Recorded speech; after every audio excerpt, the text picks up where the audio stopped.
There he is. Hello and welcome to Monarchist Minute, wireless news in the US of A. I'm Victor Smith. Tonight, we will be discussing a debate question.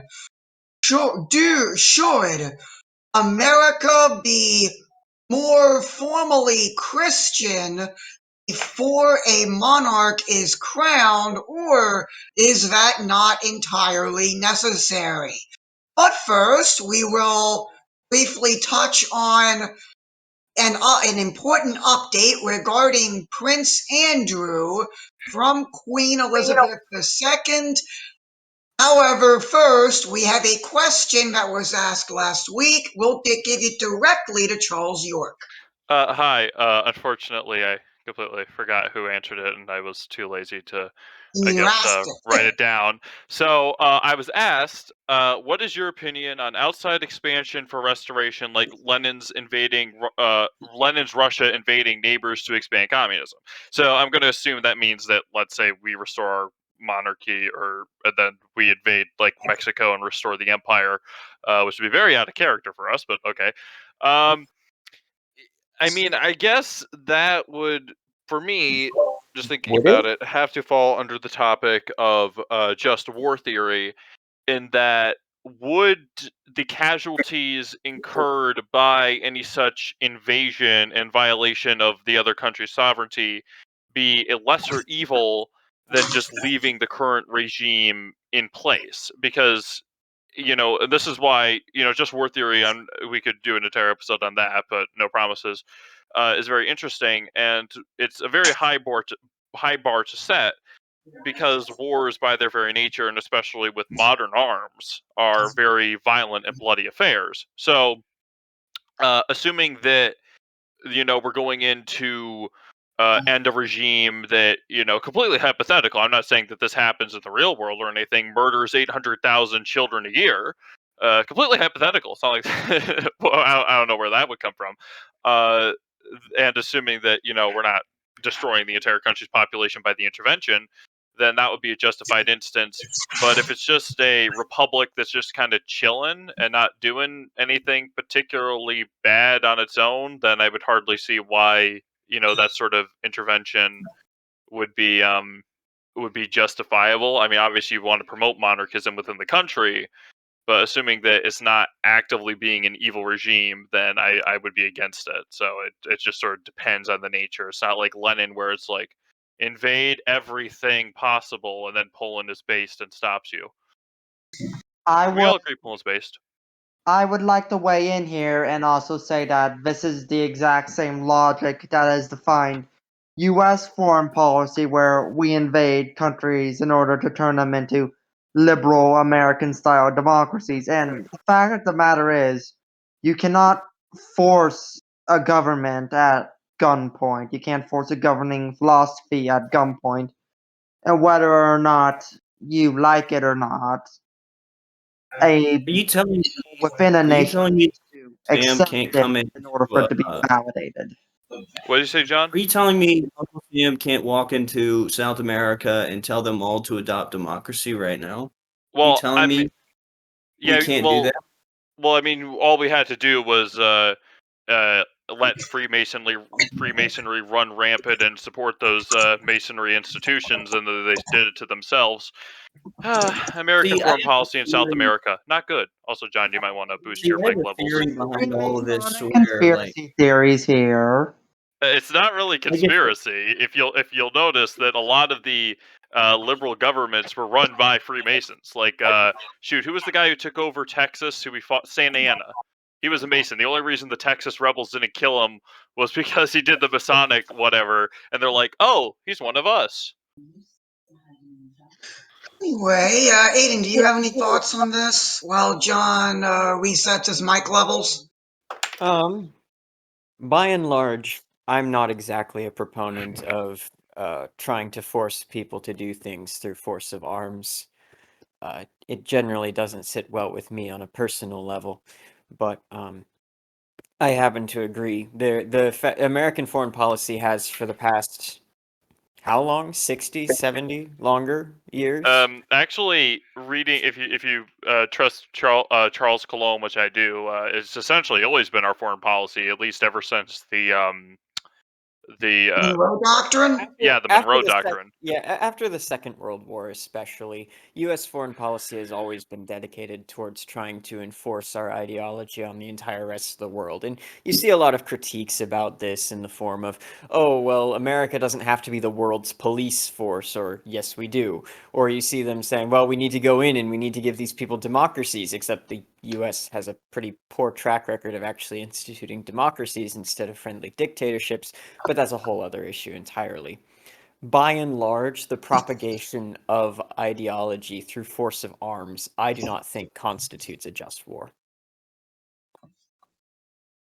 Okay, John, let's try your mic again.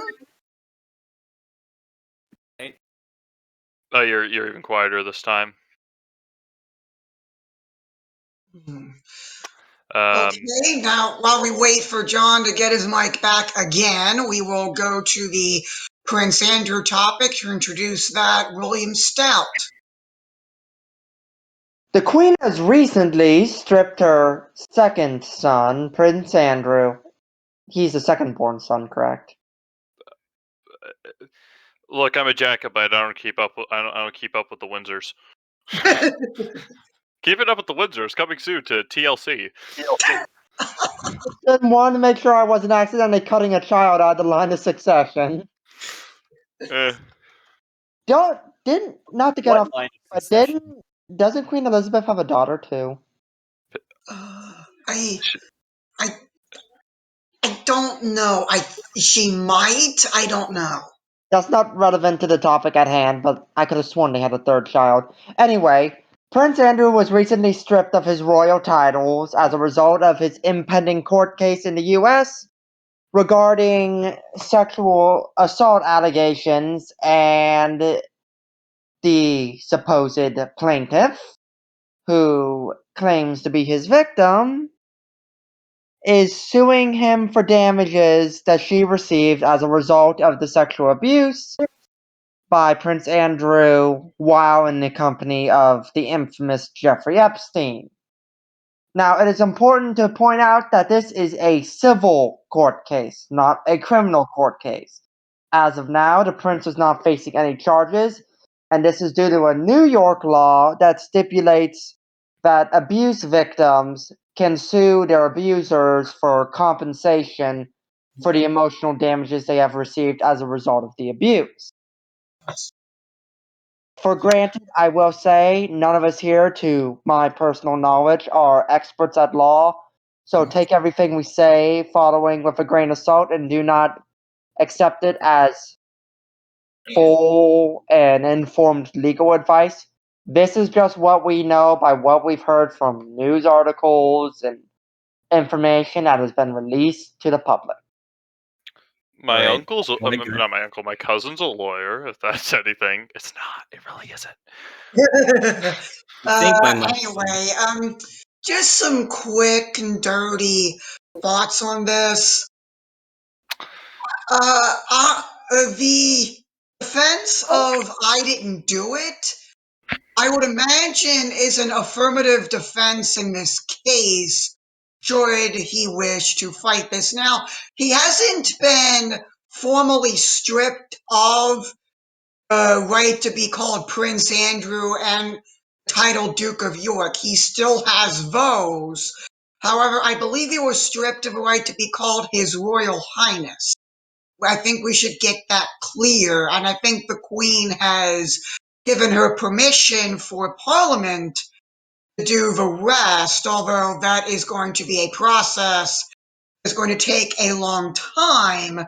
I believe I would imagine. What's up, Will? I believe I read he was stripped of all his military privileges, titles, and his access to the funds and trusts associated with the Duchy of York. Yes, which is essentially what the punishment is to say, hey, if you're defending a court case, you got to defend it on your own. Which is respectable. You know, I mean, the stripping of the title. I mean, getting rid of the possibility, making that he has to pay for his own legal defense. I'm all for it. But the actual stripping of the titles, I'm not for, unless he's actually until and when he is proven, guilty. I mean, obviously this is a civil case, so that's not really how this works. But I mean, if they have like uh, video or pictures or whatever, right? Like they have Nixon tapes, then yeah, do it, like, most assuredly. But Yeah, I mean, if he's yeah, but guilty then of this, but like, he should be pretty hardly punished, in my yeah. opinion. But another thing that kind of jumped out at me, that the Queen has allowed Parliament to sort of take care of the rest if they want to. I don't I don't like. I mean, of course, the precedent for the past few centuries in British monarchical tradition is Parliament could do whatever the heck it wants, irrespective of what is good and true. But I don't really like the fact that Parliament has a right to mess with royal titles. I mean, or anything like that. Call me old fashioned, but things like Parliament writing succession laws or stripping people of titles. I mean, that should really be the prerogative of the sitting monarch, not some vague abstract legal body, because this is really, I mean, at the heart of it, even though these are political figures, they are.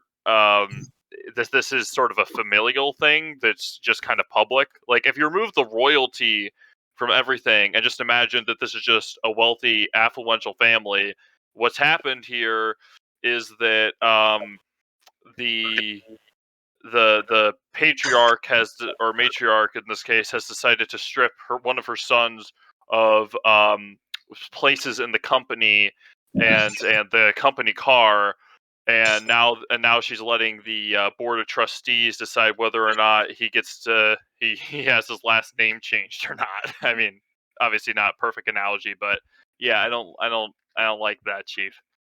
I mean, honestly, I think it Just, needs to just be. to, sorry to cut you off, John, but just to clarify, Andrew is Elizabeth's third child and reportedly her favored son. Oof. Well, I mean, This has got it to be very, probably. very emotionally taxing for the Queen right now. Well, And that's. I pray that the Lord is with her.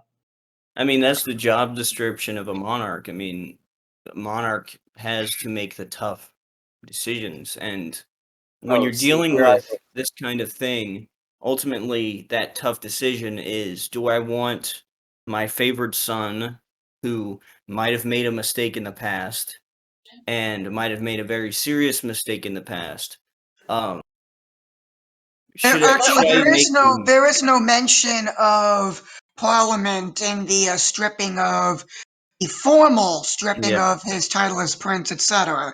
Just wanted to correct the record there. No mention in an article that I read just now of Parliament doing What the heck, anything. Will? come on, I didn't man. say anything about Parliament. Somebody said, not me, that Parliament, or maybe it was you, Vic, that somebody had that the Queen was letting Parliament decide to do whatever. When I was I quiet, just I was gave that I whispering just in gave your that ear. pro Jacobite that pro Jacobite rant for nothing. I mean, I only get to do this every single episode, When I was Yeah, when my mic was low, I was I whispering wanted in to your look this ear. up to get my facts straight. Oh, Anyway, whoops! I accidentally moved John to the audience when I was trying to But DM him. yeah, I was whispering in your ear when my mic was low. That's what that came from. So Oh, he was sorry, still kind of a Charles. little low though. Yeah, I was whispering parliamentarianism in your ear. Oh, don't do that. Yeah, I don't like that I word, can't help Uncle myself Gadget. sometimes. I love how, like, from what I've read about the British government, it's all based on like fiat, like it's all based on precedent. So like, it's weird over there. There's I've nothing laid out. All common law. Everything about British law is common law. Well, actually, except everything the Parliament has decided to override, and so I mean, apparently they're I'm bothered to delve too deeply in this topic, but I'm pretty sure how their constitution works is just Parliament deciding whatever it wants to do and then just doing Wasn't it it. like a majority rules, but for the government? Well, Like yeah, whatever the majority of the I government forget, thinks. I forget the technical term for this kind of constitution, but the British Constitution is not a physical legal document like it is in America. Rather, it's basically a compilation of all legal and government precedent ever made in the history of the United Kingdom of Great So Britain. you're telling me that Basically abide by the tradition and tradition alone. the entire British government is based off of a Vine compilation, basically? well, no, I mean, I'm gonna assume the reason that that happened was because back when everything was rightly ordered, and you had God who gave the right to rule to the crown, and then the crown, and then Parliament derived its authority from the crown. You didn't need a written piece of paper, but what happened when Parliament usurped it and for all practical purposes, changed the order so that the crown only existed at the pleasure of the Parliament. What happened is that they never is the principle of, well, the king. You don't really need a constitution with the king because he's the king. Why would you need to impose any limits on him simply out of practicality because of how monarchs typically functioned? But when you have a parliament that can do whatever the heck it wants, they just decided, you know Let's what, go we're ahead. gonna Yeah. keep the elements we liked from the previous order, but we're gonna make it so they only apply to us now. The thing about constitutions is they're a double-ended sword, and when you have a monarch that's just running wild, like no real, I don't know, no real. Aiden wanted to say something for a bit. Aiden, did you want to say something? No, I had a witty remark, but I already forgot what it was. Oh, But like, well, yeah, I mean, Tired moment. I don't know. The British monarchy is just a mess, and it either needs to be laid out clearly or just I don't know what that needs to happen over there. The If queen just needs Commonwealth, to. speaking of if Com- different you were saying, speaking of different monarchies, let's shift gears to a hypothetical American one. And let's ask the big question that we are going to be discussing for the rest of this episode. who will be Uh, monarch? Just kidding. No, we're not doing that. yeah. That'll So, be Gonna have more that than one conversation. I episode. need to get the rum out of my basement because I'm not doing that conversation. Man, I need a handful of Xanax. I all know, man. Nope. right. Every time I hear that, I just my body just ugh. Like You know, if all of us were just, legal age, I think that would be a fun way to have a fun episode. We actually debate the question, who would be the next king of America or the first king of America? like But as If soon we're as I somebody doing see that, somebody, who it's are going. doing it. somebody walk If we're doing that, into let me know beforehand because Like, if like we're walk going to into do the that, I would server, like to say, "Oh, who purchase. would be monarch?" and then watch me fold. I'm just done. no, no, no. I mean, okay, okay. As soon as I turn 21, being a Jacobite, I'll get me some Scottish whiskey. I'll practice me Scots accent. Already I see things like around as opposed to, around or whatever, or a wa as opposed to a way. So we'll do that, and then I could be going full Jacobite. You guys could do whatever, and we'll all just be above the legal limit, guys. Feds, don't shut off our cars. We'll all be above the legal limit, but You could just yeah. say that you're taking Benadryl Uh, until Oh, it's I done. miss Benadryl. That's a Please do lie. not jeopardize my nursing license.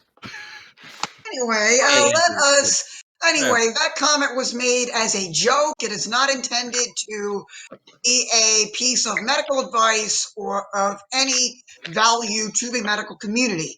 Anyway, Don't As a take matter of copious fact, amounts please of do not Benadryl, just kids. take It's not Benadryl for fun. the sake of taking Benadryl. Please. Correct. It's disgusting. not. Please Love me take some all Victory, medication not a as lot of prescribed, or if it's over the counter, please Take take it it as as directed. recommended. Victor, let's move along. I was just telling Charles to take Benadryl. It was only applied to him, so Of course. kiddos out there, don't take Benadryl more than Unless is your parents prescribed tell to you. you, It's unless okay to it's take it if And you're told told all to. right, let's get to the actual question here, if you don't mind, everyone. This is a very ideological question that I think is going to have a wide range of opinions. We have to change the culture of America first before we put a monarch on the throne. That is a very sort of loaded question, which is going to have a lot of opinions. And we will have William start off. The question on whether or not you need to be religious in order to be a monarchist, and whether or not America needs to be a more religious country before we accept the monarchy. It's a very pivotal question, and what hinges on the cultural aspects of the philosophy of monarchism. And to ask that question, we really have to dive into the question of would a hypothetical American monarch rule by divine right? Are we trying to use divine right to justify the rule of this hypothetical monarch? And so basically, the question is the reason that America doesn't support a monarchy because we're too secular? In which case, I would have to say no.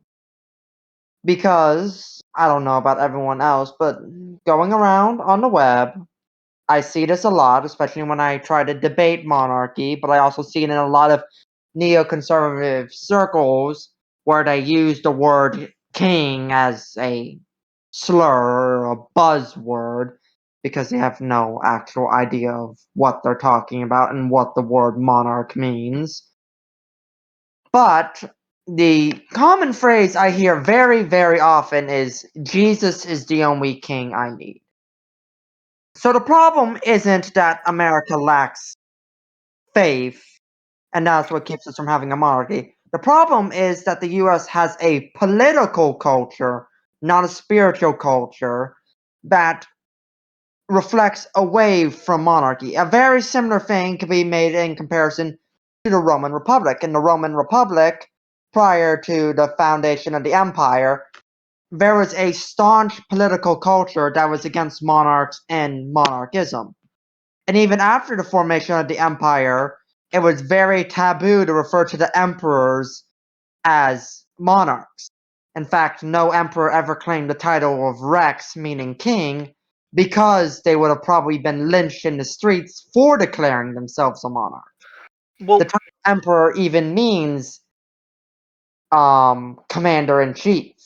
I think when you're talking about a type of system like our current culture is really fast. Like we don't really fully acknowledge how fast our culture moves. In the last 20 years, this culture has changed drastically from what it was. You can't really, I don't know, like cultures can change. Some cultures can change drastically change. Um, uh, Within 10 years, you had the Russian Empire become the Soviet Union. Basically, the biggest 180 you could think of. So, I mean, it all well, depends on internal and external stimuli. How vulnerable is the public to certain ideas, and how, I guess, desperate they are, or how convincing they are. There's a lot of factors that come into changing the public discourse on things, and um, I don't know, and we could take this to uh, our revolution. A good chunk of our uh, the people who fought the revolution are really actually or were a part of it. Were in the United States when it was quote unquote revolting. Um, yeah, I mean, a lot of people didn't Did it ever really stop care, being revolting? and a lot of people like kind of just wanted to be left alone, and a lot of them were loyalists. So I don't know. It's funky. How do you get from having a loyalist nation uh, during the French and Indian War to what you have now?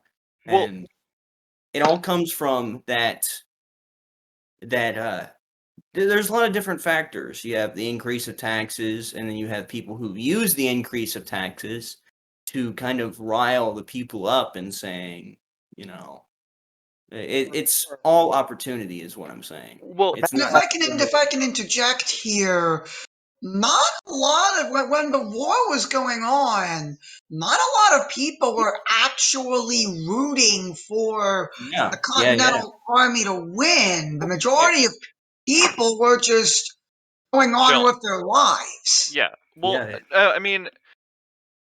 really, when it comes to, oh, sorry, continue, John. I mean, like, a lot of people just don't care, and the loud people are the ones fueling our I call it our two-party state, but I can't it's kind of Nah, off topic, Well, but, like, I don't eh, know. Our culture can change given the right circumstance. well, We're not locked into this weird ethereal cultural ethos that we're kind of so frequently locked in on.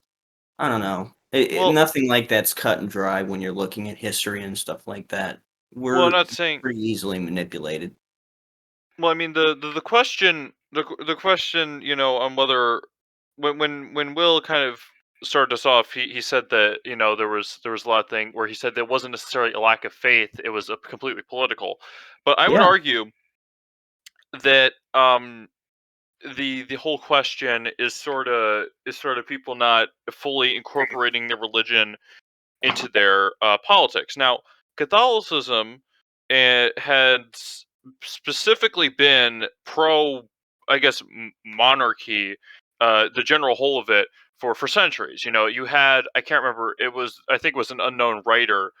Talking about in the late stages of the empire how he couldn't of the Russian Roman Empire before it was resurrected by Charlemagne and the Pope, that he couldn't imagine, that he just said nobody wants the death of the empire, right? The empire is good, and then you have people. And then I can't remember who was the pope at the time of the start of the French Revolution, but he casually dropped that monarchy is the best of all governments, and you have people like Saint Thomas Aquinas and all that.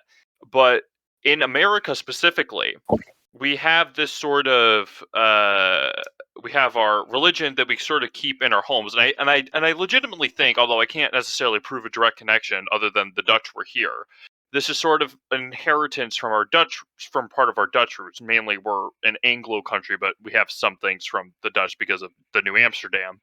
Um, and that is that our religion is all very fine, and religion is all very fine and good, but keep it in your parish and in your home, and don't let that necessarily influence the political scene. And this was sort of seen because the states had the right to establish their own churches, right? The federal government didn't have the right to do that because the federal government was instituted by the states as a collective thing, and therefore the states may have different interests in the subject. But the last state religion in America was the Congregational Church, and that only survived until the 1830s. And it's sort of the ethos. Well, I mean, I guess what's been taught historically in American public schools, especially to Catholics, because we can't have political Catholicism in this country. Ooh, scary! The Pope might stage a coup or whatever. Um, Francis uh, is going to march into Congress any day now. I, Like, I, the I ravenous wish. traditionalist President Joe Biden is going to make sure that Pope Francis marches into Congress and declares the United States of the Papal States. The U.S. is America's a papal fight. But anyways, Holy Roman Empire 2, Electric Boogaloo, now in theaters. no, but I mean, my point. But I mean, the point is that the public school system sort of wanted to secularize everything, and this wasn't blatantly obvious because at the end of the day, even though the Christian denominations in this country radically disagreed theology. Heck, Unitarianism shortly started either during or after the Revolution, which essentially denied the Trinitarian nature of God and all that. So it really can't be called Christian in any meaningful sense. But we all generally agreed, broadly speaking, on the same morality. So the secularization wasn't blatantly obvious, and there were always vague notions of us being a Christian nation. Heck, there was even a Supreme Court case where it's like we're Christian, not in any general term, and one of their arguments for it was because the different monarchies that established us, their kings were by the grace of God, etc., etc., etc., etc. So there's that. The Supreme Court was actually based for once. Um, but I mean, I don't think it is a political question, but I think mainly it's people not living their religion in the political scene, and this is where you get people who are um, religiously pro-life but politically pro-choice, or people who say, "Well, my religion says this on X, Y, or Z, but I don't believe in enforcing that onto the public sphere." So I would say it is a religious question Well, tied with politics. Well, It's I would think so that probably chalks up to the statement about the U.S. having separation of religion and state, and a lot of people live that in their day-to-day lives, which I will admit is respectable to a degree. But back to the statement, even we can't necessarily expect that just by making people more religious and more religious in their day-to-day life that they will automatically come to monarchy. I will theorize that part of the reason that Catholicism and monarchism overlap so much is because of the amount of exposure historical monarchs get via Catholicism. You at have least in the West. At monarchs least in that the West. are saints, for example, I mean, you could say the same thing about Taoism. So, like, I mean, Eh, I believe in. I see kind of this whole mindset that you need to be a Catholic before you're a monarchist, or you need to be a Christian before you're a monarchist. It's coming from, I think, the right place. But from what I've seen with really, really, really traditional Catholics who would be monarchists normally, but they say America's not ready for it, America's not ready for it, America's not ready for it. Okay, when you say that, okay, you are 100% behind monarchy, but you just don't think it's right for America, whatever. Well, That's when you get into, I don't know. It's That's when you. that's That's what I when you understand. get into. That's when you really get into the meat of the well, question, really. no. I but mean, It's I this still weird argue, I inversion still that hold, if I may, oh, yeah. just like faith alone is not enough to get salvation, you need good works. oh, Faith alone in Based. monarchy will not be enough to get a monarchy in the US. You need good arguments onto why a monarchy is good still. and Well, yeah, that's absolutely the case. I mean, yeah, you can be a monarchist personally. Yeah, that's fine. Be a monarchist personally, but you need to at least acknowledge that monarchism is a possibility in America in order for it to become that. And when enough people get that idea, you need to be actively at least showing monarchy in a positive light. You need to be demonstrating it as a legitimate alternative to the status quo. And you need to do that kind of stuff. You can't just sit on your laurels and say, "Oh, well, I'm technically a monarchist. I think monarchy is decent, but I just don't think it's right for America," and that kind of thing. And I think that goes back into American Catholics are like, well, that's fine and good overseas, but when you're talking about certain things, that's fine and good overseas, but not here. I mean, we're different. We're different, And and that's that's and kind of the that and that's why I personally believe, as somebody left, oh, John accidentally left. And that's why we need to I spazzed change. out. You I don't spazzed know out. what Okay. that was. But I just short As I wired. was as I was saying, that's why we need to. That's why Charles has been harping on this all the time. We have to change the culture. We have to develop a culture. And people are like, oh, well, we can't. It's not good for America. It's not good for America. Okay, then why don't you help make it better? Why not change the culture? I Well, mean, yeah, and that's I absolutely it. actually Like had that argument with someone on YouTube. I had said I was an American monarchist, and they made the argument that monarchism would never work in America okay, prove because it. we You don't have the attitude suited for it. It doesn't work with our culture, and we would never accept it because it's against our attitude. And I Why?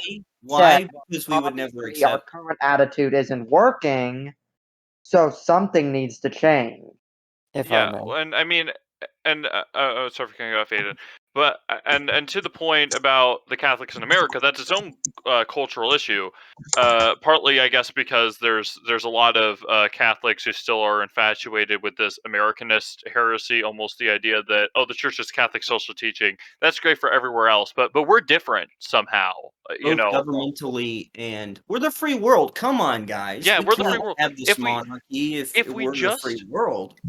if we just try to make ourselves more like the culture, surely the culture will welcome and embrace I us. mean, And that hasn't worked ever. I never understood, and well, I think you said this earlier. It's like, oh, the only king I accept is Jesus, and like, isn't Jesus the King of Kings? He isn't Yeah. the King of And it Presidents. implies that they're supposed to be kings He isn't the under Prime him. Minister of Prime Ministers. I think Charles Cologne was talking about that. He's like, hey, Jesus, Lord Jesus Christ. Oh, I said Lord. Oh my gosh. Prime Minister Jesus Christ. The Prime Minister of Prime Ministers. I once The I once President made a of Presidents. meme. I Ruby. forget where I posted it, but it was the meme of the lady screaming at the cat, and it said American evangelicals screaming about how they want to get rid of the king in heaven, and the cat was just said Jesus. I mean, yeah, yeah. I mean, you Hmm. take it up with Jesus. I mean, he kind of owned that in spite of being Can we have of our course he wasn't president and savior, like he please? wasn't a civic monarch. A lot of people wanted him to be, but he was a spiritual monarch in a way, a supernatural monarch. He is the definitive monarch. So, I mean, you're gonna have to dig around a lot of different stuff to get through that. Yeah. I mean, And and I think these two need to work off of each other. Yes, you can be religious and do all this stuff, but if you're not thinking about monarchy, it's not going to be on your radar. And at And the same time, when you're a full-blown monarchist, you need to develop a sense of religiosity or a sense of virtue, or else a monarch would be kind of a weird thing because a monarch to some extent does need some degree of virtue at the and end By of the the way, day. Aiden has been trying to speak, by yeah. the way. oh, Oh, sorry. it's all right. Don't cut off a conversation. Wait for someone to be done speaking before you cut them off. I'm gonna later. try and turn you up actually. Let me see. Yeah. All right. Let's see now. Yeah, both you and Aiden are kind of quiet. Maybe I'm quiet too. I don't know. It's just Hmm. like About it now. goes Victor, then Will, then I don't know, then You're John, then actually seem to be louder than usual. I You're am. always pretty loud and clear, but today your voice is projecting very well. Okay, okay. Well, Hold Try on. it in now, I'll Aiden. I turned you uh, up it like 50%. is that better? That is Sounds to me a little bit better. Okay. Well, in any case, I've been trying to get a word in edgewise. I happen to agree partly with Will in the respect that just making America a more religious nation isn't necessarily going to make us inherently a more monarchist or even monarchist leaning one. There's this huge issue that I see, even amongst fellow Catholics, even amongst traditionalist Catholics in America, friends of mine that I have and hold very closely to me. Um, I see them say, "Well, I've asked one of them, Brad, we'll say his name is. I asked him point blank, do you consider yourself a monarchist? And he's a friend of mine, and he's a traditionalist Catholic, and I've known him for a while. And he said, well, do you mean like in an actual sense? Because I definitely believe in the social kingship of Christ, but when it comes to whether or not an actual monarchy would be best for America, I don't know. And that was his answer. Frankly, he didn't know. And to an extent, I think that that demonstrates that there's this idea that's taken root, and it comes all the way back from the Enlightenment. There's a Latin phrase, vox populi, vox Dei. The voice of the people is the voice of God. And unfortunately, it's become very pervasive, this idea that the masses are always going to speak the will of the divine. It's this idea that when all of the people come together, God's will certainly be done. Ignoring, of course, it's you'll have to pardon me for a It was second, Will. God's will It's a for very Germany to gas 6 million Jews, apparently, right. with that logic. Well, yeah, I guess so. You'll have to pardon me for harping on the Protestants for a second, Will, but it's very much a Protestant idea, divorced, or certainly it's an idea that in a more Don't Catholic nation wouldn't have come to be because of the don't idea of worry original about sin. Don't feel bad. Protestants hate other Protestants because they say some very stupid things sometimes. Well, exactly. And it comes down to this idea that a lot of American Protestants have, which is that people are inherently good. I mean, Believe me, there are certain pastors of certain mega churches that low-key would make me wish that we still had Inquisition trials for heresy.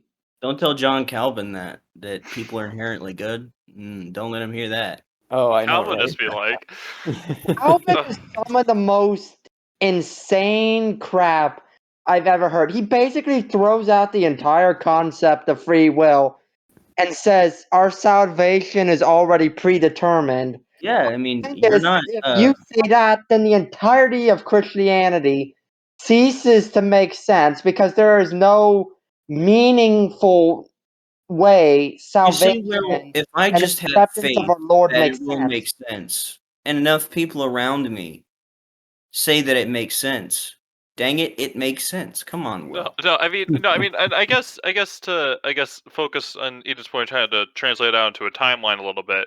When Luther came up with the doctrine of self-determination, or I can't remember the actual term, of interpreting the scriptures, right? And this sort of got him into trouble when I think it was Calvin. He's like, Calvin was saying, well, I've interpreted the scriptures this way, and then Luther had to fall back on the church fathers who he previously dismissed and called a bunch of unnasty things, but he needed something to help him win the argument, so now they became well beloved fathers again. It's so uh ironic. That is it, the most ironic thing. John Calvin falling back on the church fathers no, Luther because fell back something on the in church or fathers. Luther falling back on the church fathers based off Yeah. something John Calvin said. That's the most hilarious thing It I've ever comes back heard. to the long running Lutheran joke that Lutheran is basically just Catholic light. Well, I yeah, yeah. mean, there's Yeah, less Lutheranism. sacraments. There's I less mean, valid sacraments. There's less mass. yeah, I There's mean, less it's There's Bible. It less is Catholic truth, light. but that's besides the point. And Anyways, there's the anyways, Methodist Church so where we praise Jesus, drink grape juice instead of wine, do charity work for the community, and that's I'm sorry, it. you lost me when you said grape juice instead of wine. I I know, I already hate lost it interest. too. I well, I don't drink do. grape juice It's at so my house. sad. I mean, we get the little crackers and everything, so that part's You get authentic, like but saltines. they then roll out with Welch's grape juice, and it just ruins You everything. just get like you just like bring out one of those folding tables, and then you get the apron, and then No, we have an it's just a actual box. table. We It's have just an a actual box of table. saltine crackers and a jug of grape juice. One time we got one of those giant jumbo-sized King's Hawaiian pull-apart rolls. You know what I'm And then you talking just about? see the pastor And lifting up, that's what we use for communion. That and then was you see the probably the best pastor tasting lifting up, communion I've ever had. No, lifting he's got to behold the pour Lamb the of grape God. juice into like a red Solo cup or something.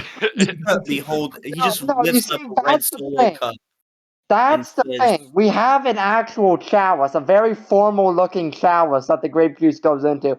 And I That's actually did research on this. Apparently, the reason the Methodist Church doesn't use actual wine goes back to the era before Prohibition, where everyone was trying to rally against America's horrendous drinking problem. Which, interesting historical fact, the U.S. still doesn't consume as much alcohol as we did before Prohibition, but Come on, we need to get those numbers up. But Yeah, those Wait, are rookie are you numbers. saying that a ban on substances actually made those substances get used less? it In made that it case, What? murky, but it also created a horrific black market in the process. It was definitely overcompensation. But anyway, back to the story. all But right, let's start banning parties, guys. Hey. in Methodist doctrine, we don't use actual wine is because we're trying to be considerate to recovering alcoholics by not You know, exposing that's them actually to a the thing subject of their addiction. because the priest of I'm gonna say he's not necessarily my priest, but he is the priest of the parish that my campus is at. He is a recovering alcoholic, so he uses what's the you'll probably know this, Aiden, the wine that is almost basically non-alcoholic, something like musk wine or something like that. Yeah, that's a I have thing. no idea, but I yeah. I know what you're talking about, and I see like Yeah, little mini cardboard crates, I guess, of it at like Sam's Club. yeah, Uh, it's wine, but it's not alcohol. I don't know. It's weird. It's I like thought wine, but I not thought alcohol. Sam's Club shut down. no, Sam's Club will rise and burn every single Costco to the ground. Anyways, I've never been in a Costco, but I have been in a Yeah, Sam's Club. I've never been in a Sam's Costco. Club is just literally the Walmart version of Costco. Like look, I unlike say that Walmart, in it's both a actually clean literal though. sense and Yeah, that's the funny part. It's actually cleaner than a normal Walmart. When I No. watch We have Idiocracy, I just automatically associate Costco with being this massive mall-like thing with it's basically a Okay, white. imagine a hardware store. Like, imagine a chain hardware store Like like I'm walking Lowe's, into a Lowe's, but except there's instead of like wood and hardware and appliances, it's home goods and groceries, and it's so all like but like in in ridiculous bulk yeah. quantities. it's all like like in super bulk. one. Like Like you want you can eggs? buy Cool, you have to buy 50-pound 36 of them boxes at a of time. goldfish crackers. Yeah, you don't buy one crayon grape, you buy two at once. Which, on an aside, a couple Lents ago, I gave up crayon grape for Lent because I really like it, and Wow. then after Lent, I went back to because to start drinking crayon grape again, and they didn't have it anymore. Apparently, I was the only reason that they still stocked crayon grape, and as soon as I gave it up for Lent, they're like, "Nope," and they decided the whole venture wasn't profitable anymore. You know I what, Sam's Club? Fight me. You know Cran what? grape I is mean, better. went into the Sam's really, Club near where my mom lived, and it was the first time I went into the Sam's Club. I bought Red Baron frozen pizzas in 10-pack boxes for like less than $15 a piece. It was insane. I walked out of that place with 30 pizzas and spent less than $30. is this Costco? What is the? This is We. Sam's This is, Club. Sam's Oh Club yeah, is better, take that, Costco. Costco. Anyway, Aiden, let's get back to what we were actually talking about. How do we get so Yeah. far Oh, off? Well, okay. I mean, Yes, the original what discussion. happened was I was like Protestantism, how Protestantism like Luther. Anyway, okay, let me just okay. So we have Luther saying that you can interpret the scriptures your own way. That kind of backfires, but the doctrine is sound, not sound. The doctrine isn't sound, obviously, but the doctrine is sort of in place, and then that kind of gets extended outside of scripture, and that just goes to reality. So eventually you get the enlightenment where people are starting to question whether or not God exists at all, or whether or not it's just a concept of man, especially into the 1800s. And this sort of has infected the political scene where it's like popular, that's how you get the notion of like popular judgment and the will of the people being the ruling force of nations or whatnot. When Everyone's my before son, every baby. single, the United Everyone's States is opinion's unique, important. and huh Everyone has to have an opinion, and everyone's opinion is important. No, And yeah, I know, also, but I mean, yeah, the United States, at least to my knowledge, the United States is the first modern country, and I think Rome even still justified itself by its religion, by its pagan religion. But every government that has ever existed, I'm pretty sure, has always previously justified itself not by the will of the people, but by either this is just the way it is because like anarchy is cringe and impossible, bro, or uh justification by religion, especially with monarchies, because like every monarchy has justified yeah. itself by the religion. Well, America did justify itself by religion, but they made an important evolution in the concept of justification by religion.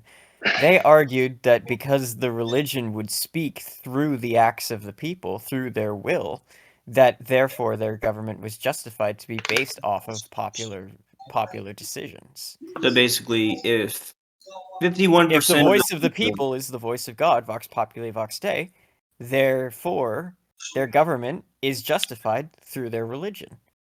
oh man, so I guess Jesus is the president of presidents. I guess, sorry guys. Well, in the All right, American let's. Constitution's understanding of it, yes. All right, Well, I mean, just actually, yeah, Benjamin Franklin, who doubted whether or not who didn't even necessarily believe in the divinity of Christ, which is oh yeah, even a bigger oof because he spent a lot of time with Father Carrollton, and Father never Franklin, brought up religion once. Jefferson. And to go back to ancient Rome, in ancient Rome and ancient Greek, there was a noted philosophical circles that did practice, I guess you could call it a hypotheticized atheism, where it's not that they actually believed there weren't gods, but they said, let's assume there aren't any gods, and how would our world and society function in this hypothetical world? And I think Marcus Aurelius might have been a closeted atheist, at least Isn't in like his personal aren't life. like I know that like Zeus and all those people they're not like creator gods. So like if they didn't exist, they would just nothing really would change. They just wouldn't be around. From what I've gotten, like they were like birthed and then they were. It's odd. Like all like pagan that type of creation stories are always kind of odd in that way, where like In the Greek they mythology, didn't everything really create emerges it. from chaos, which is both a concept and a being. And that's something that goes back to the Iraqis, the Baghdadis, that everything was out of a struggle, which is actually a weird juxtaposition because the ancient Jews it was a very peaceful creation, or not a peaceful creation, but like a one without necessarily like struggle between the gods. It was just God breathing existence into reality. So it wasn't Yeah, like nothing Well, that there was was a conflict created because there's was a only one God. result of it wasn't like the earth god strife. and the sky god fighting to the death, and the result is the mortal realm. It's Oh, like that that actually rarely sounds like happens. From a mythological standpoint, and I'm actually fascinated with mythology, this is how I know it. More often than not, the creation myth wasn't violent, but it was about a duality between yeah, man the and the woman, struggle between. with man usually representing the sky and space and the planets and things of mystery, masculinity, and might, while Earth represented women as fertility, motherly, nurturing, so on and so forth. And in Greek mythology, in this case, that would be Uranus and Gaia, and they gave birth to the Titans, which then fathered the pantheon that we mostly associate with. Next week on philosophical studying false pagan religions episode. Yeah, I mean, yeah. You Sue me wanted for you being wanted a bit of a religion in No, mythology nerd. no. I mean, I like studying these false ones too because it's interesting to see how there's like some truth in these religions, but it's also kind of weird to see how they get a I lot of mean, things just blatantly just think wrong. of it this: a Well, yeah. pagan walks up to you and says, "The sky is blue." If you think all pagans are wrong in anything they believe, you're going to automatically have a clash and The stuff. interesting So thing, I don't know about you, but the sky looks pretty gray to me right now. yeah, Yeah, sky looks oh, pretty well, then. black, actually. the interesting thing about some of these pagan religions is pagans often shared and borrowed gods and deities from each other. Like Aphrodite actually doesn't originate in Greece. She was bottled from the Middle East as Astarte from the Phoenicians and Ishtar from Mesopotamia, Sumeria, and Iraq. And That's so very true. basically, this goddess migrated from the Middle East into Canaan with the herding migrants that would have actually been worshipped by the Canaanites that the Hebrews fought, and then via traders came to Greece, and that's actually where the Greek creation myth describes her as coming from the foam of the sea because she arrived in Greece from Phoenician traders. It, Another interesting fact is many theologians, I wouldn't necessarily say theologians, but historians believe that Astarte actually is referenced in Christian and Abrahamic demonology as one of the Grand Dukes of Hell being Oh, Lilith? off. I mean, Or is I it a mean, different? I don't rule out I don't rule out the possibility that either these false gods, 'cause there's only one god, so it's either they don't either these like false deities either don't exist or they're demons, which is a lot more likely with the ones that demand child sacrifice. But I don't see any reason why some of the other ones that don't necessarily demand child sacrifice couldn't be demons. But I mean, I don't know. It Now, goes to Margaret a, Sanger was not necessarily a demon. it goes back to a very old concept that the ancient, like pre-Babylonian captivity Jews were practiced what would theoretically be called monolateralism, which is the idea that there are more than I one believe the word you're looking for is significantly better than monolitristic, all not the others. monorealism. And And by Or the the way, word we'd he's like to looking welcome for is Dante heresy. Molino to the podcast. Howdy, I'm here waiting on my McDonald's. but the We're entire over point here behind talking about monolateral, what do the you entire theory behind monolateralism is in a society that believed in one god, but had uh, societies around it that believed in multiple gods, there's no easy way to necessarily explain that. So it's as monotheist as a society surrounded by polytheists can be. That's kind of dumb. And Aiden Hallberg stepped aside. Thank you very much, Aiden. Let's get back to the yeah, it's question like at how does hand. this uh go back to can you be a monarchist without being religious or Oh well, actually, I actually did want to answer that in a more direct he's way. about I to kind of lean just back hopped in. off We're other gonna circle people. back, you know. Yeah, we're gonna Jen Psaki it up here. Oh Well, boy, circle well, it back. it's the circle of life. Anyways, um, Way off the- topic. no. Okay, if we try to refocus and instantly off topic. Anyways, it's like a board meeting. Anyways, so can you be a monarchist without being religious? Of course. I don't know how you square the circle on that, but apparently um what's his face? The Lovecraft guy. Apparently he did it. I think it So all leads back to what your justification for the monarchist or yeah, monarchism side to be. I mean, yeah. you can I mean, I would wager that I'm currently studying the Soviet Union. The Soviet Union had a kind of state atheistic religion in a way. It all boils down to like ideology. So like if you're using something to justify your monarch, which is probably what's going to happen, it would usually 9 times out of 10 be religion. But it could also be uh, more general, kind of virtuous things like I don't know, a code of or virtue, kind of loose, kind of like a pseudo religion or slash ideology that's kind of scaffolding it up. Well, I and I mean think that's that's kind of the way no, and to I think that that's what in America we have this American civil religion that sort of legitimizes quote unquote the republic.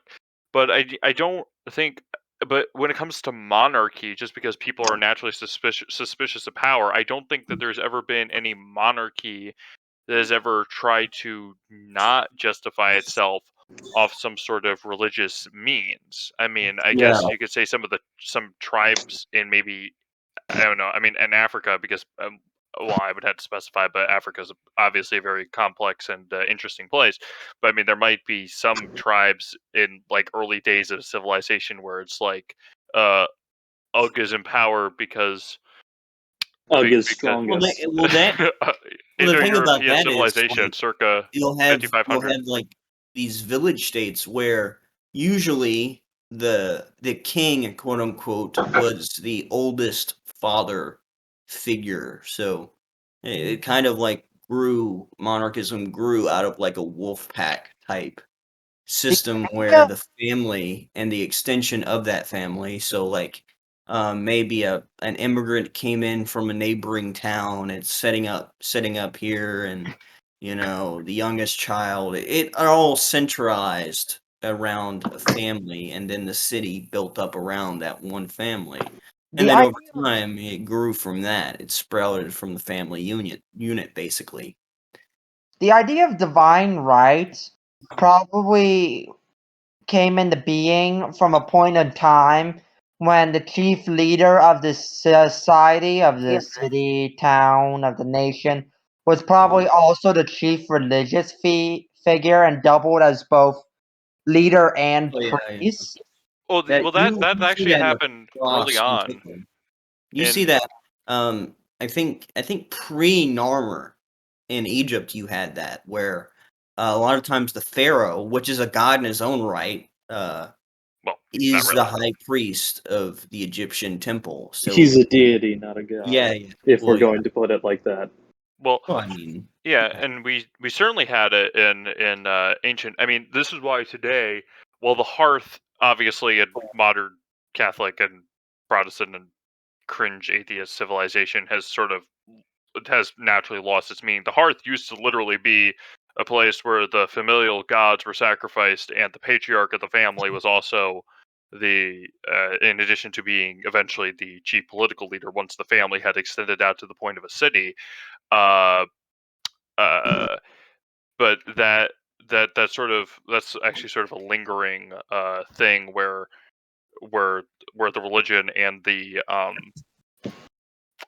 political aspects were tied in. Obviously, Catholicism is sort of different, where it's sort of actually where what actually happened in medieval Europe was somewhat of a reverse, where so you had the religion, which justified itself completely by God being real, but then some of the bishops, especially like in Italy, became temporal sovereigns, but not because of any sort of familial thing. It was just because they were like the only nobles left in town, because in that time the no like the poor people became priests generally, and then the bishops who had a lot of administrations to do were usually from the rich who knew how to administrate things. And then when regular civil government fell apart, the bishops were like the only people left. So that's how the papacy became a temporal state. Uh, yeah, so that's a sort of fun, interesting reverse there. Uh, I have no idea what that has to do with the topic at hand, but you know, Something. Well, let's get back to the topic at hand then. well,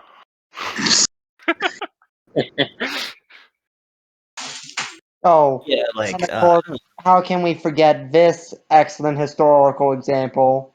The line of Yamato in Shintoism is literally descent from the goddess of the sun, and the emperor is basically Japanese Jesus. Japan. yeah, I I don't mean, know.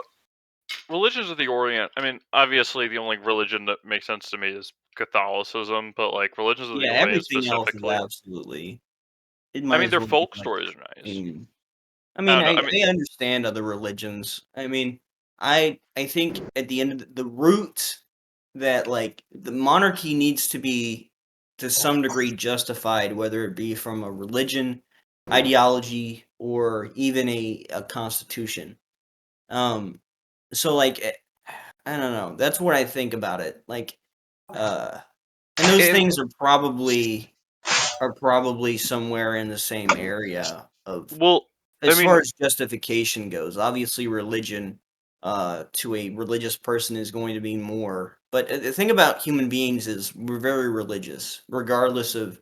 Now, it really depends on what you define religion as.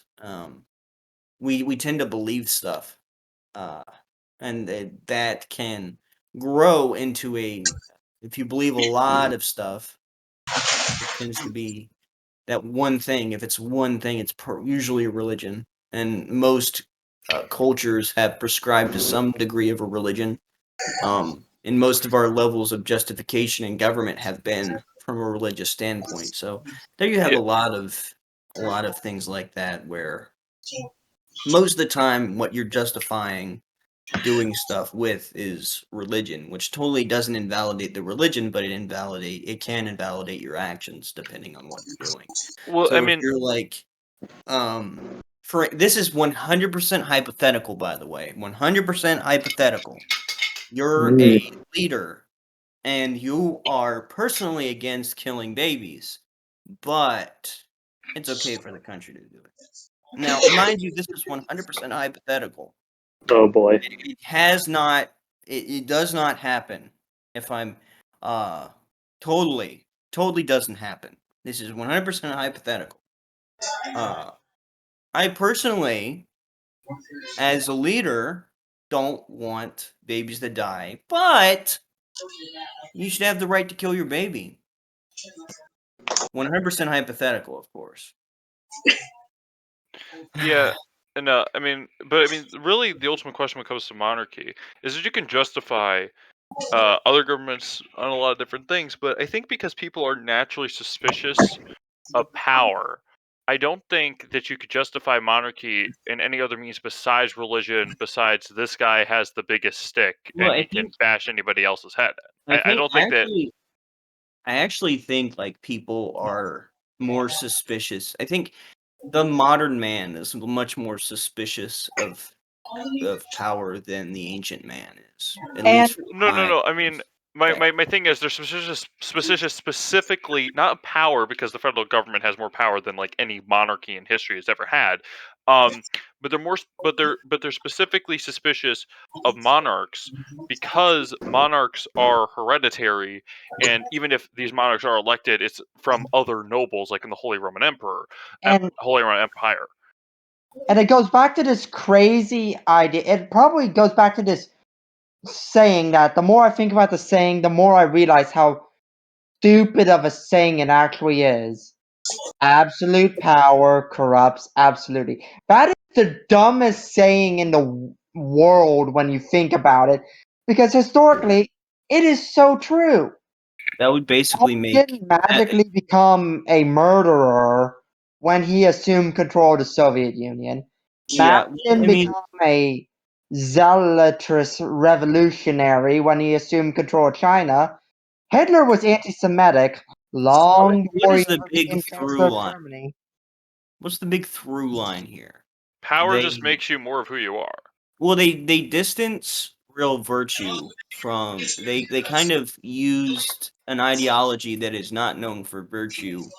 Uh, see, like at least with a religion, you can use it to temper yourself and say, "Hey, maybe I shouldn't exterminate another group of people. Maybe that's not a good idea." Um, and some people use religion as a justification to do horrendous things like that, and obviously they are rotting in hell right now. So, like, when you use the justification that people like Hitler and Stalin and all these really atheist, because they're all for the most part atheist, they used the justification uh, a more ideological justification or a personal hatred of a certain thing as justification to do things. And that's when you get into a whole nother issue of, okay, you need to have a virtuous leader here, and that goes back to St. Thomas Aquinas when he was talking about the best government is a morally upright monarch. That's the best government you could ask for. And I don't see the problem, and I don't see anything wrong with that. That's absolutely true. A benevolent dictator is not a huge problem. It's only when they become tyrants. Yeah, I mean, the reason why you should be hesitant to give people power is not because necessarily that they will abuse it. Like, if you give it to any random person, they'll abuse it. It's just that if you give it to certain people, they certainly are going to abuse it. And the reason why I'm hesitant to give certain powers that I would hand over to the king, like a a typical Catholic monarch, just unquestionably, the reason why I'm hesitant that we give those powers to our current political class is because our current political class breeds abuse of those powers, right? To the point where they can just completely disregard the Constitution. I mean, heck, Mulberry versus Madison is when you could really argue the Constitution first died, because apparently it was the Senate who was supposed to have constitutional review, and the Supreme Court was like, nope. Yeah, uh, I think and additionally, like, I think the people's job at the end of the day is to hold our government accountable, not be a part of the government. So, like, there needs to be a set ruling class, but that ruling class absolutely does not need to be the people, because the people are going to have vested interest. Now, of course, the ruling class is still going to be technically among the citizenry, but they're going to be a different part of the country. They're going to be a class that needs to be hold themselves accountable. So a king, and we go back here. Here's a nice callback to the beginning of the show. Queen Elizabeth, she has a moral obligation to uh, to hold her son accountable. And this isn't based off of of course you have uh, elected positions. They're they're spawned out of a certain struggle. So when you give anybody who has gone from nothing to something as far as government goes power, they've gotten that power out of struggle, out of elections, out of probably a pretty rough battle between their opponent, or unless they won unanimously, which rarely ever happens. It's always a struggle, and then you have them wresting control from the predecessor, and they're not really, you know, they're not. So at the end of the day, they're going to be really corrupted, because it's kind of like a CEO struggling to the top, and then when they're at the top, they're just restless and all that stuff. The monarch's already at the top. The ruling class ideally should not have anything to gain from being a part of the ruling class. And the elected bodies have everything to gain from being president and stuff like that. At least the executive branch. I'm speaking generally about an executive branch. Legislators, in my mind, are decent, and they do their job fine, but uh, as far as the executive, the head of state and the head of government, it should be an independent person, separate from the the people, not separate as far as birthright. And uh, the monarch would be a citizen, and he would not be separated by anything else than birth. He was born into the royal family, but that's the only thing that separates him from the rest of the people. He didn't struggle, he didn't, struggle his way to the top. He didn't tear uh, a hole in the government, skyrocketing himself to a leadership position only to spend 4 years, fill his wallet, and then leave. It's a very long-term endeavor. When you're a monarch's child, or when you're a crown prince, you're in it for life. And it's not, you need to, I think to kind of extract the point out of that, absolute power corrupts absolutely if you've never had absolute power before. If you're constantly struggling to get to that absolute power, and then when you get it, that's when you get Stalins, that's when you get Hitlers. That's when you get these really tyrannical monarchs, usurpers, that kind of thing. Because they were really struggling to get there. And in our society, we associate struggling with a good thing, yeah. But when you're struggling, usually you tend to hurt people. And when you struggle for power, you're going to hurt people inevitably. So that's kind of what I would say about absolute power corrupts absolutely. Yes, if you're struggling for power and you're kind of putting other people out on their backs because of it.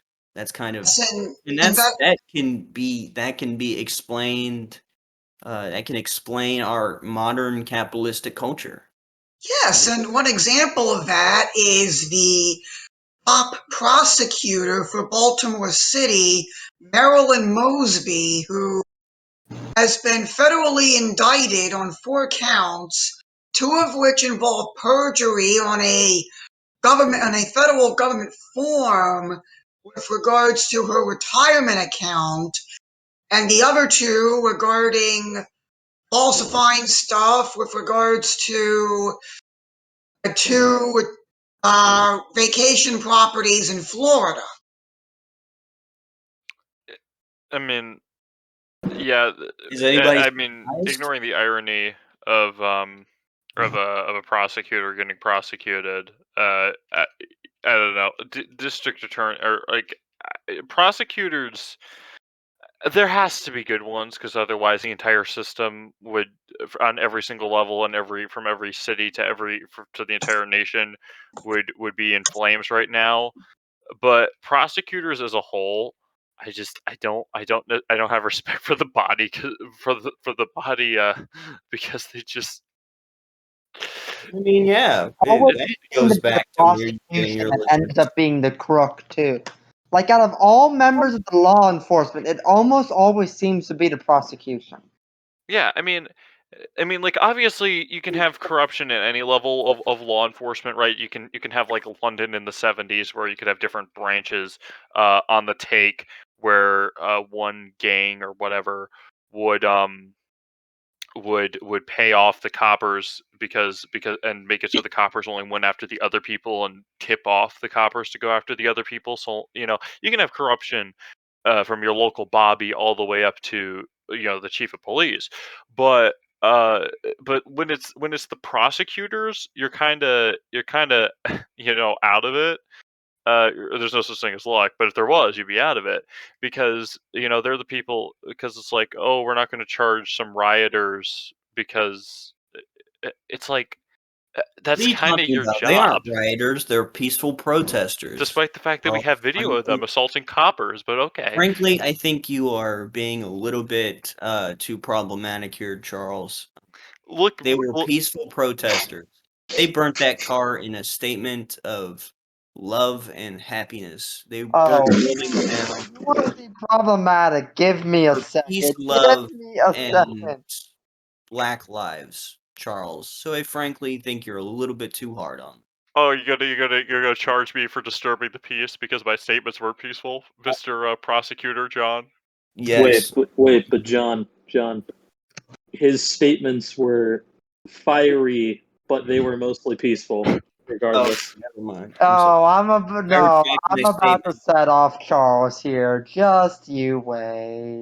Oh boy, I can't wait to see where this is going to go. Mostly peaceful That podcast. is fiery and inflammatory. Well, and as soon as I buy that book for you and buy a copy for myself, because I've been meaning to do that and use my CIA links to figure out where you live, and you get it. Fed. That's an interesting point you have there, unfortunately. Okay, if I was a Fed though, I would be doing a very bad job at it because some of my positions are just so out there. I would I would obviously be a slay glowy. you in the name of Allah. I would slay you in the name of Allah. Peace be upon the Prophet. Wait, Yeah, speaking of No feds. You need to but it be. says here you're Catholic. Unfortunately, guys, you heard it here. You need to be in order to be monarchists. Anyway, let's get back to changing the culture. Obviously, I think we can all agree that in some form or fashion, the culture of the country on some level, on some base level, has to change so that America could accept somebody on a throne. I believe that we can all agree on that. Oh yeah. Oh yeah. Well, yeah, no, I mean nobody denies that because our entire national ethos has always been anti-monarchical, uh, and our entire education system has been just reinforced with the notion that king bad okay, and you even see this in the popular literature of the time. And once the Holy Alliance formed, so in Europe, everybody, a lot of the American political class were like, "Oh, look at how barbaric it is," or whatever, that they're letting religion guide their principles, or something. Yeah. Um, How dare they? Religion guiding principles.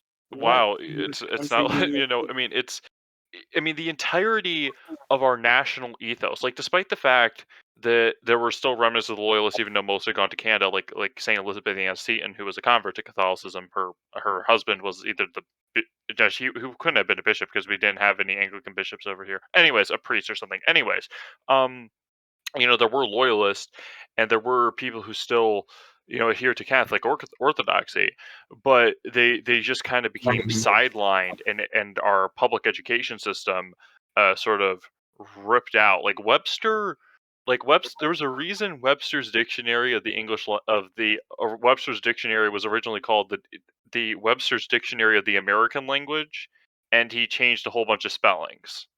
That's hilarious. It wasn't just because he wanted to simplify things.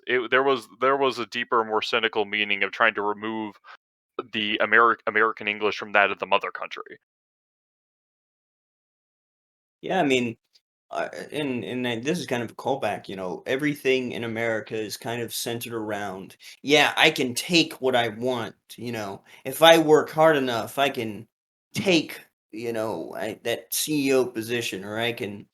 Everything is a lot more ambitious, and I guess when we take a crown off one person and we allow other people we allow the entire population to kind of endeavor to be the top dog, you're kind of looking at Thunderdome. You're kind of looking at everybody. It's a free for all. And that kind of carries over to the economy of America, the culture of America, this individualistic type. I can be whatever I want Hello, to be. hello. I Yeah, we can, can hear it. you know, um, We've been I talking. can be whatever I want to be, and I can overthrow whoever I want. Okay, we are apparently No, you're experiencing not. some We're technical not. difficulties here. You At You, least on my end, I can't really hear. we Come on. can hear you. Oh boy, someone type in the VC chat that we Yeah, no, can. I got him. What is happening here? No, no. I mean, I don't know. Something on. You're back, John. You're back, John. No. He never left. It was something on your end. Oh Oh, God, Oh no, well, there we This go. this is your fault, loaded. Victor. Victor's Come on, gone. This Victor. Where's something the like that what happened happened? before too, where, well, actually, I cut out and no one could hear me, but And everyone then could hear everyone else. Something's probably wrong with his Wi-Fi. Yeah, that Baltimore. But all I, right, we're dropping like flies. What's happening? Uh-oh. Our first attempt at this. What is happening? Okay, our first attempt at this podcast format, and we just drop like flies. What's happening? Hey, I mean, it's not like. Well, apparently Discord doesn't want us talking about something like this. Anyway, let's get back You, to what Jeff we were talking Bezos. Discord can't Sorry, stop us. My about. pen just they the can't thing up. stop us all. They can't take off all of our They accounts. can't ban all of us. Well, actually, technically, they can ban all of us, but Yeah, anyway. they banned Shut me. up, Victor. No one cares. Anyway, what were we discussing? John something. was talking about something. I kind of just got teleported to another level of existence. Oh, individualistic, kind of ambitious. We're a very self-centered culture, and that comes from us all being orphans and us all having a chance to be the quote unquote person on the throne. And like you can take the monarch away, but you can't take his position away. And that central seat has always been up for grabs, at least for natural born Americans. And that's kind of another thing, you know. Well, Gentlemen, I am gonna have to dip out. I will see okay. you all later. Oh my gosh, I can't believe you. I Right. know. Woe is me. Yeah, the one And by the person way, who had no technical issues. we received a comment. Individualism does not equal self-centered. You Well, I mean, response to that? okay. This is going to be a little bit of a contentious thing because you have individualism, which you know, properly They're ordered, not. people I would think there focus. is overlap. But I think they're kind of in the same vein. I wouldn't necessarily call them the same thing. If I made it sound like that, I probably didn't mean to. But you know, there is kind of overlap there. Well, yeah, What were I you mean, saying, Phil? individualism can tend to lead to self-centrism. I mean, society should be properly oriented as around the family structure, which is libertarianism's primary mistake because they hyper focus on the individual, and fascism's primary mistake because they hyper focus on the state as they I'm not sure if I'm using the term right, but I like the sound of it, body politique. Um, so you know and that's sort of another thing with monarchy because monarchy kind of I guess not devolves from nationhood but sort of just makes it some big happy family. I mean, I think there needs to be give and take because I think I would consider self-centrism kind of the end kind of runaway, runaway leash, runaway dog version of like that's going overboard with individualism. I think there needs to be somewhere in the middle where, you need to weigh your own ideas, your own individual thought with what the community thinks and what the community discerns. And I think that's when so I would call being self-centered a end product in a negative light of being individualistic. And I think when you have an entire country that's its main ethos is individualism, and I'm pretty sure we can always all agree on that to some extent. You're inevitably going to run into people who are self-centered just by sheer volume because everybody is getting that idea. Everybody is getting influenced by individualistic narratives like this. So, by probably per capita, you're going to have more self-centered people here than you would in a country that does not really have the same outlook of individualism. And I think that's uh, and I think you could go on the other end of that and say, if somebody's being too collectivist, they're kind of, you would call it like groupthink or kind of a toxic selflessness, you know, kind of like the suicide cult esque thing. When you're not putting value in yourself. That's kind of where I would put our culture. We're not all self-centered, but we do have an ethos that makes self-centeredness more likely. That's what I think.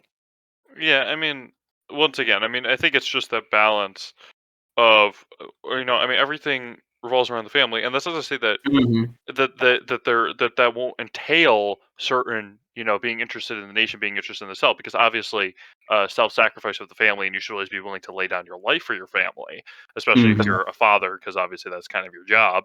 um but no, I mean, obviously, if good for, unless it's that ultimate sacrifice thing, preserving your life is going to be good if you're focusing on the family, because you're no use to your family if you're a fat, overweight guy. So obviously, that taking care of yourself is important, and national concerns are also important, because if society kind of collapses around you, then that's not going to be good for the family life, now is it? Unless I guess you're the Swiss Family Robinson, in which case it doesn't matter because you're just stranded on a desert island. Well, not desert island, you're just stranded on a random island, anyways. We could have just brief tangent. Disney movies used to openly mention God and stuff, and it is so painful to see that they don't. I just watched the 1959 version of Journey to the Center of the Earth, and as they're coming up with this plan to finally spoiler alert, by the way, they're coming up with this plan to finally escape. They pray to God, and Oh my and it's like gosh. it's like Lock it's him up. like no, it's like the Swiss Family Robinson had heavy focus on religion, and it's like I mean, I know Walt Disney was a Mason, but I mean that's I mean everybody in America is at least culturally a Mason, unless you're actively against it. It's just sort of the default these days. But What is your problem with Masons? conduct over creed is cringe. The idea that we can, well, the idea. Okay, so Masonry believes that religion can just be they sort of believe in this naturalism, where it's all you can learn all you need to know about God through just Even natural if observation, which is a very enlightenment thing. So for them, the if scriptures aren't necessary. April 1st falls on a Friday, you're gonna have a surprise when you jump in here, Charles. What? He's like, all right, welcome back to Masonic Minute or something. It's like, is For this a your weird Masonic thing that happens on April Masonic 1st? news I'd in be the able to get my USA. grandpa, who is a master Mason. Okay, well, my Yeah, my one of my family great didn't grandpas was join the a Masons Mason of some because sort, we and were Catholic. that's frankly So. concerning. But anyways, they So just what? because both one grandparent on each side was a convert. But anyways, um, Maybe you're just prejudiced against Masons. no, I'm prejudiced against Masons because Masonry has always been very anti-Catholic. I So, personally don't like Masonry, but I probably I've know seen people more that are in. Catholics have an issue with Masons than Masons that have issues with Catholics. well, I yeah, because don't I don't know necessarily about like. modern Masons, but their entire ethos has essentially been a state with let's see, a church without a pope and a state without a king, or whatever. Maybe that was I something think. else. I think like. I found that meme I made, the meme I was talking about earlier with the lady yelling at the cat. I posted it in comedy chat if you guys want to see it. Oh Oh wait. Oh man. no. Oh no. Uh, Uh-oh. That's not good. I As am Nostradamus himself. no, You better as watch out. the as the as apparently Charles. the decisions of Pope Gregory a few centuries ago in making the current version of our calendar, this April 1st this year does fall on a Friday. What do you So Anyways, Will, you mentioned to me that you had to dip out soon. Yeah, I gotta hop off here, guys. The semester started back up. I have some college work I need to get done, so I think I'm gonna be hopping off here. It was a great conversation tonight, guys. See you around. yeah. Thank you very much. See ya. Thank you Well, we very much, can Will. Do you have we any final thoughts before you go? The Industrial Revolution and its consequences have been a has been a disaster for disaster for the human mankind. race. Starts reciting. I concur. Anyways, no, honestly, we can keep talking if we want, but I think that Yeah, we've we're gonna keep going until there's probably 2 people. yeah, okay. So On like, this one topic? Okay. I well, mean, I think at this point we're kind of back and forth with different topics. So yeah, we can go wherever you guys would want. yeah, Well, we can just huh? I was just gonna say, well, Auf Wiedersehen. Oh, Yeah. Gesundheit. Good night. Good night, Hello. Will. Anyway, we would like to take this opportunity to remind you guys that there is a public meeting on, for those of you watching us on YouTube on Monday, there is a public meeting on Sunday, on the Sunday coming up. For those of you watching on YouTube, for those of you listening live, that public meeting will be not this Sunday, but next Sunday, which is January the 23rd at 5:30 p.m. Eastern. The only way you can get access to that is through our Discord server. Link to that will be in the description below. Now, what specific cultural things pretty much have to change or could change in order for Americans to basically accept a monarch on the throne? We'll end with that question. I mean, I think it all boils down to kind of shifting away from being hyper individualistic. Of course, our country will probably always be slightly individualistic, even if it is leaning that way. But I think we need to start looking up and acknowledging that there's more. We need to start kind of attaching ourselves to other people in a certain way, and that might. Of course, that won't make us monarchists. We need to, at the same time, be pushing monarchy as a viable alternative to the status quo, and start convincing people on the ground level of that. So I think it's the culture war, but it's also the war of information that we need to fight as far as certain things like that go. That's kind of where I'm at on it. Like, It's kind of a double, it's kind of a dual wielding thing where we need to not only uh, kind of uh, be in tune with a more kind of centered society about, okay, we need to actually start taking care of our fellow man in the country. We need to start doing things like that. And we need to start looking out for each other a little bit more than we have. Um, I do think we need to fight that. And then I also think we need to come in with uh, inform people and work to change the culture. Um, in what specific ways though? That's what, like, change the culture how? Like, I can give some examples off the top of my head, but I'm gonna let you finish. you mean as far as like specifics? I was talking about like, I don't know how you get there. Probably um, having schools kind of lean into uh, and of course everything you say like it's going to, oh, that's communistic, sharing things like that, really caring for each other.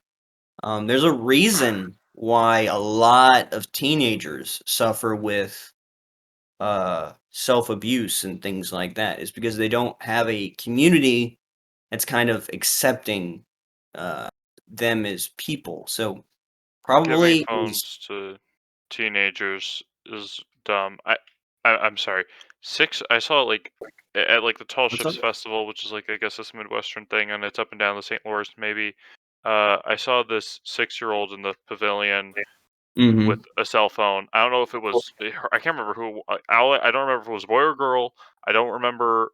I don't really remember anything else except that that you had this like child with like I think it was like the newest iPhone, and I don't know if it was that child's, but that is just ugh. Yeah, I think that's the other thing. We need to start not only from the family up, but from corporations down. We need to start telling these corporations, actually enforcing anti-monopoly laws, kind of protectionist laws to keep corporations from jumping overseas and giving the jobs to like. I mean, and made it think me about. You give a phone to somebody, and he's like, "Oh, this phone." A phone from Apple, odds are it was constructed in a Sweatshop. sweatshop in India or China or whatever. I think we need to start looking at those alternatives and I think that isn't necessarily individual or I guess it's kind of a way of looking out for the community, even if you have to suffer some monetary, and that also takes the precedent that takes the emphasis away from monetary gain and puts it into, okay, we need to actually start looking out for each other, even if we have to pay more money. Uh, Mm. but a lot of people actually interpret that as saying, "Oh, well, my taxes increase." No, you need No, to no. actually invest your own money into assisting your fellow man Mm. without taxes. Yeah, It and should be directly assisting your fellow man as opposed to kind of, "Well, I pay taxes, so I don't have to help my local uh, soup soup kitchen. kitchen," or you know, and I guess this goes back to my history as being a missionary. I think that's very important, kind of to build yourself up. And that's just among the people.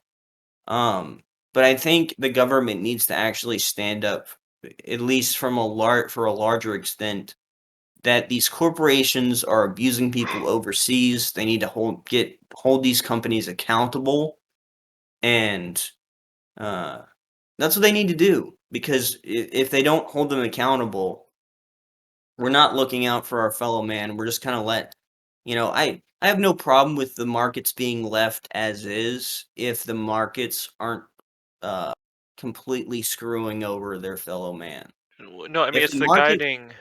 if the It's markets aren't if the markets are a cage fight, if the markets are Thunderdome, I think we need to uh start showing people that there's a better way to do business and we well, don't no, I need mean to be it's the guiding. It's what is motivating the people who are competing in the market space. Now, rightly Mhm. ordered, our actions that affect society should be ultimately for the spiritual uh, welfare of society, and that does partly include the material aspects because people do need enough bread and need shelter so they have time to contemplate their souls, right? Because if you Mhm. completely ignore the material aspect, that's how you get people who If you don't have sell their money for bodies. bread, you're inevitably going to sin via stealing bread, Well, I you mean, know? it's not just that. You'll have people Yeah, who yeah. will engage in like prostitution or other things, and but so material is important, right? I'm very Leo the 13th and my economics. He didn't condemn markets. He just condemned capitalism for the sake of making money. He did, and he condemned socialism because obviously. But um, yeah, I mean that is the question there is what is the guiding principle of the people in the market? Because if it is for the social welfare of the people, then if these companies are setting up in Southeast Asia, it's not just because they're trying to cheap out American jobs, but it would also be because they want to you know provide employment the um to the populations of those countries so that they can improve their material well-being. But right now, what we have corporations fighting for two main purposes. It's the material gain for one, but it's also the fact that they are trying to change society. But it's the fact that these Mhm. corporations, which are in league with the state, and they have been ever since. I mean, really ever since the Civil Wars, when the battle was decided over who would control the country, and the successors of the industrialists of the Civil War are kind of the people who are in charge when they basically push down the Southern aristocrats and the Yankee farmers later on. But these people also nowadays are especially culturally motivated by essentially just pushing wokery. I mean, they people. I mean, wokery is kind of somewhat bad for business because people will, um, stop buying certain products if the country didn't become political. I mean, honestly, I unless you're selling like LGBTQ T-shirts or whatever, um, And then we kinda run into a weird position where we are getting collective influence from individualistic, like, far left-wing sources. So the individualistic left wing is forcing a collective, like it's a weird kind of paradox world where you have this individualistic kind of free for all, you know, thing, and they are in turn kind of collectivizing themselves and collectivizing individualism.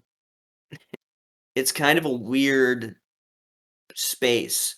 And then you have these, because it's kind of collectivism sprouted out of an individualistic society. It's kind of very a weird subgroup in America. And then they influence these corporations, because the corporations, though they are thinking in an individualistic term, they are worried about their public perception. Because, of course, they screw people over, but they don't want to be seen as the corporation that screws people over. So it's a kind of the save face. John, Yeah. I have to cut you off because we have a comment here saying they are not individual. The far left are not individualist at all. They are. He's still typing right now as No. we speak. Yeah, But yeah. No, I mean, I do agree with the I assessment that they aren't I said individualistic. They they are are collectivist from an individualistic society. That's what I said. well, yeah. They're I don't know. They're just what they want to sort of impose their own disorder, I guess. Um, broadly, like with things like drag queen story hour. So it's like it's my like choice to. the things like, oh, what is your truth instead of what is the truth? Yeah, and then They imposing do and then push a imposing one certain of kind the of your truths onto individualism. society as a whole. I They think do is what push a certain kind of individualism, but it is enforced by the collective because, it's yeah. kind of restricted by the collective because you Ah, can be whatever you want. You can be intersectional, you can be all this stuff, you can be your own person, but it is sanctioned by this collective mob where yes, you're an individual, but there's an asterisk next to that. It's kind of like hate speech, They have First Amendment rights in Canada, but there's little asterisks next to the First Amendment. So, like, I don't actually mean a First Amendment, but they have free speech with an asterisk next to it. It's kind of individualism with an asterisk next to it. and It we're going to emerged from that society. another comment here. The far left is rooted in, quote, collectivism from the Frankfurt School of Economics. No, it's not of economics. I mean, they were all communists, but the Oh, Frankfurt sorry. School was, um, what the Frankfurt School was a group of communists who published a work called The Authoritarian Personality, which was based off some bogus psychological principles that were later disproven, anyways. But what happened is that they determined that a potential fascist, because that's what they were trying to figure out how to prevent fascism from happening here, was that the potential fascist was somebody who was raised in a family structure with the mother and the father, and he was taught that there was definitive right from wrong, that didn't matter what the culture thought, that these actions were right and wrong regardless of what people thought. So obviously, Catholic morality, right, it doesn't, the morality Mhm. of an action doesn't change up based on what people think. So um that's why they thought that the future generation must be brought up in such a way that that rejects these notions. So it is very collective. I would agree with Which is what I've stated. I mean, yeah, I'm not yeah. saying they're individualistic. That's It's not what I'm collectivism saying. under the They guise of individualism, not That any yeah, sort of yeah. real That's individualism. basically what I mean. Yeah. they It care, like, arose basically, from would you agree with this statement? Quote, they've repeatedly shown they care about categories and identities, not individuals. Yeah. well, yes. I'm more referring to an individual prescribing to a certain realm of intersectionality. So it's okay, like as far as, and I guess they would tie quote unquote individualism in with like the group think. It's essentially collectivism using the lingo of it's almost like a weird opposite of how the Roman Republic dealt with their monarchy. It's like this weird they use individualistic terminology, but at the same time it's kind of it's weird. I'm well aware that they are collectivist. Now I am under I agree. I agree. They are collectivist. But they emerge because America is a individualistic culture. These people have grown up in the school system and kind of and school system's another thing. It's kind of industrialized. Well, no, I mean the school system was sort of ingrained with these sort of Frankfurt um, Mhm. ideologies. I mean, I mean, the reason this didn't happen like as a natural flow outside of the school. This was ingrained in people from a young age. Um, you know, I mean, it's a weird hodgepodge, of well, course. I mean, yeah, I Charles, mean, it's Charles, would you like to like take your own stab at answering my original question that I asked John, which was which was how would you Specifically, specifically, with examples, change the culture to make it us more accepting of a monarchy? well, it would be from a school system, and this I mean this is the thing because it's sort of one thing kind of begets another, but it would have to start in the churches where or emphasis is placed on the social kingship of Christ, and that your religion cannot be separated from your politics. That the faith has to that the faith has to be how your political decisions are informed, right?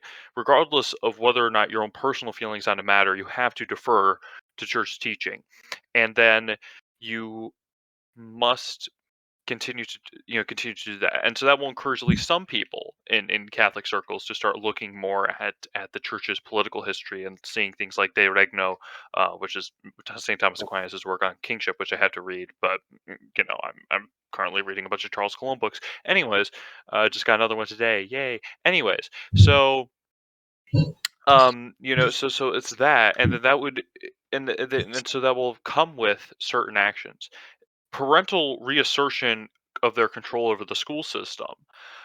If that happens, then the curriculum is going to change, and if that's in areas that are Catholic, then that's going to change the way that the school system is functioned. Now, ever since Webster, the public school system in this country has been growing ever increasingly more centralized. Right now, what we had in the 1940s was way less centralized than we have it now, but it was way more centralized than we had it in the 1830s. Um, Right, like, the idea of school Mhm. districts is sorta why exactly? But anyways, um, so that educational change where it's, "This is what monarchy actually is, kids," right? And explain how the family is essentially a little monarchy, and explaining those things, and also explaining that and also I mean, obviously, it's very difficult to do this in like a fifth grade history class because fifth grade. Here's the fifth grade summary of what the South was during the Civil War. S- they were predicated on slavery. That's it. I mean, and that's I mean, I guess that's all you have to have for a fifth grade understanding of the Civil War. But it was obviously more complicated than that. Uh, I'm, you know, I mean, it was about the Southern government was founded on the notion of slavery, but it was also founded on not having protectionist tariffs that only benefited the Northern industrialists but hurt the Southern farmers. Um, it was a bunch of other stuff, but that's not necessarily for a fifth grade history class. So obviously, monarchism. Uh, but your explanation of what caused the revolution has to be a little more nuanced than just king bad. It would have to be, if you're going to have it be unnuanced, it would be parliamentary taxes or whatever, or that the Whigs in England were trying to subvert the king's authority at home, and the Whigs in the colonies were trying to subvert the king's authority, and that these taxes weren't really as much of a big deal as as people made them out to be. It was just unruly agitation or whatever. So it would be changing the education system, so the people are more accurate views. of the country story. And from there, if you combine it with the religious and the teaching of the children, because schools really do, and it's kind of scary. Schools really do have a lot of power over how kids think. Well, yeah, If you schools do have a lot that, of it's going to be a power. self. It's going to be a cycle that kind of perpetuates, because once those kids grow up, then they're going to be in the institutions of power, and that their new world, and that this newer worldview. Um, mm, I mean, Yeah, this new why do you worldview is going to become more prevalent, and it's going to affect the system as a whole, as people enter corporations and people enter the government and people enter other structuralized institutions. So but it has to start with the churches. It absolutely has to, because right now people separate the religion from their politics, and it needs to stop. Well, of course, as long as parents treat their schools like they're like free daycare centers, it's the schools are going to have all of the power that churches and parents used to have Yeah. And of combined. course, if you had a monarchy, you'd be able to have like more stable kind of you'd have the school system, you know, emitting a consistent message of kind of virtue of, kind of a Well, balance. the schools are emitting a consistent message. The message of collectivism and liberalism. That's the thing. When I say consistence, I'm more talking about in the middle, more balanced approach to okay, virtue, give and take. I can't be too individualistic, but at the same time, I can't be a mindless worker drone. Like there needs to be kind of a middle road type thing where, you're teaching them the the truth. And that truth isn't up for vote. That truth isn't up for debate. Now, there's interpretations of the truth. You can get into things like historiography and like different perspectives on history, different theories as far as science goes. Now, there is some nuance, of course, like what Charles said. Um, there needs to be taught more nuance as opposed to kind of this ideological. Yeah, we. And in recent years, it's kind of shifted into okay, here's the founding fathers. They were slave owners and they were bad and all this stuff.